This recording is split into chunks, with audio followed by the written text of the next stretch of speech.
Yes, everyone. Over here is the all-new Mercedes EQA, and this is a very interesting moment for everyone because this is an electric crossover SUV by Mercedes. Now, in the EQ classes, this is actually the smallest EQ class currently available, and it's a very interesting moment for me to take a look at this Mercedes EQA because the history of Mercedes is that Mercedes was born from limousines, they were born from trucks, basically anything that involved having a big diesel engine in them. Which is why when it came to the question of electric cars, Mercedes had a bit of a problem. Now, this particular Mercedes EQA costs 61,000 euros. Is it good value for money or not? We're gonna find out in a moment. We get on with this review right now. More Mercedes stars on the front grille. How beautiful is this? Although a bit unnecessary, but then it is cute at the end of the day. Now, like other EQ classes, you get the continuous lighting over here, and then also you get the mask effect at the front for the headlights.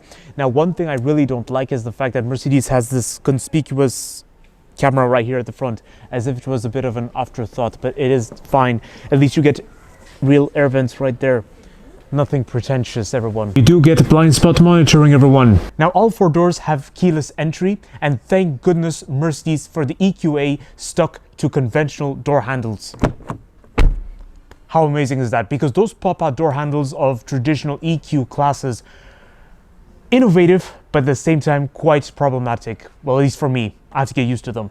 Now, as we approach the rear of the Mercedes EQE, we see simplicity, but it should be noted that this simplicity did not really start only from the introduction of the EQ classes.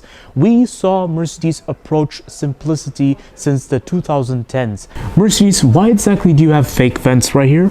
Now, everyone, this particular Mercedes EQA is equipped with the AMG kit, well, the AMG package, so therefore you get those nice AMG wheels. Lately, Mercedes has developed an obsession with this kind of wheel.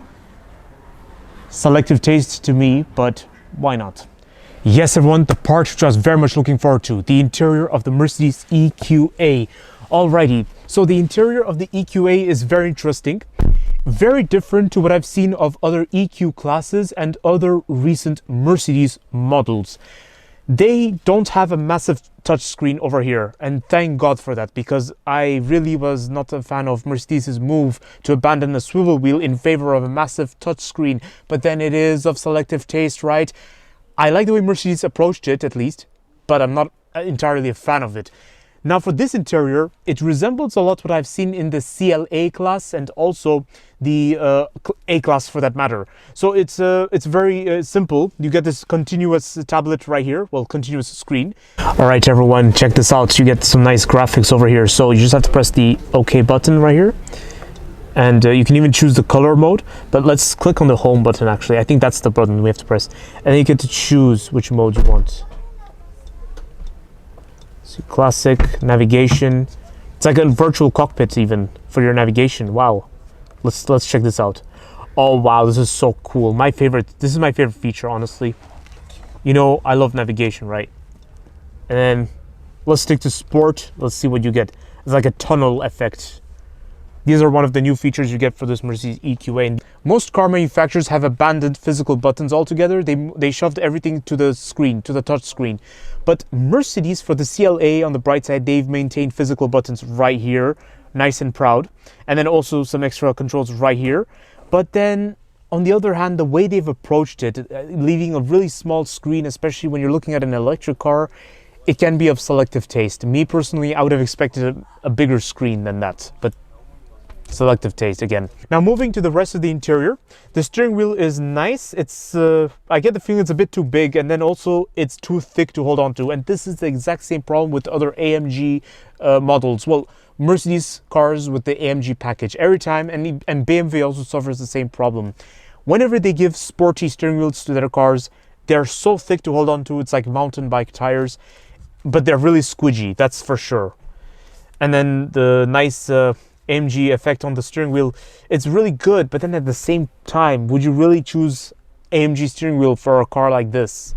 Very selective, because this is the kind of steering wheel I'd expect in a sports car or something like a Mercedes AMG GT. Speaking of steering wheel, it's manually adjustable. You can Okay, apparently this is the inmost setting, otherwise you can...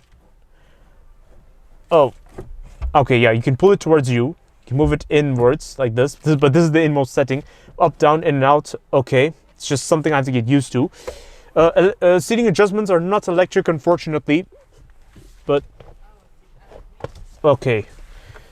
Right, something I have to get used to over here. How do I move the seat front, guys? Oh, right. Mercedes, can you simplify your controls? Because for this particular Mercedes EQA, you don't get the seating adjustment that's traditionally on the door. I think you have to pick a higher trim level for that, or more packages or something. And this is another unfortunate point. Otherwise, you get some support over here under my knees, which is good. But then at the same time, the seating adjustments are all like, I noticed the same problem on the Volkswagen ID3, and it was horrible. Like, it was just annoying, especially when you're paying a high price tag for this. Transmission is right here. Now, this has become common across the automotive industry. It's right here. Now we do have to cover practicality solutions, everyone. So practicality solutions, door bin, first thing first. It's very deep, and I'm sure it can fit a rather big bottle. The area right here, you get wireless telephone recharge, I believe, with a charging port over there and a 12-volt socket. And you get a cup holder over here, a little storage space over here. I'd only wonder what you'd use this area for. Maybe just throw your coins over here because you can't be bothered to put them in storage. I don't know. Now the center console storage seems very similar to what I saw in the CLA. So yeah, it's very narrow, but it is deep. And there's 2 charging ports in there. Interesting what I'm seeing right here.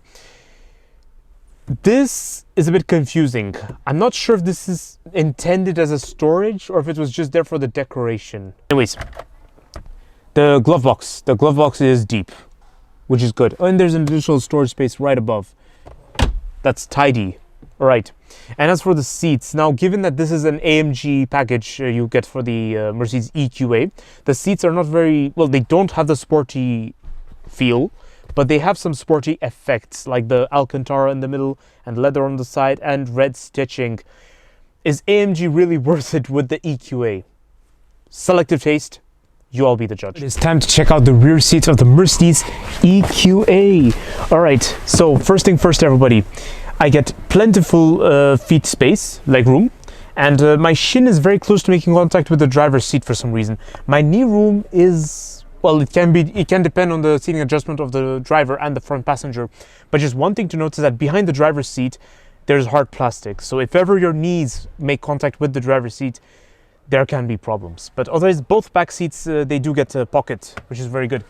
Door bin is average for its segment, but it's quite spacious anyway, so this is brilliant. The presentation of the door itself is good. I like the Alcantara effect you get onto the door. Now, this is the first time I've ever seen a car manufacturer put this much detail, especially for this. But then it is 61,000 euros, so that is like, it better be there. Anyways, you get no climate control, but you do get air vents right here. And 2 charging ports, micro storage space right here. I can only imagine what you'd use it for, perhaps coins. And that's it, little storage space over there. And that's pretty much it for the back seat of the Mercedes EQA. Now we're going to check out the boot space of the Mercedes EQA. So over here, the boot lip is very low, therefore easy to move heavy luggage in and out. Now just watch out, there's a beautiful shiny looking plate over here. But as time goes, it can age very badly. So just keep it clean, maintain it regularly. I can't spot a 12-volt socket. Oh, it's right here, hidden behind the aid kit. That's really good. Tether points on the side, but that's about it, everyone.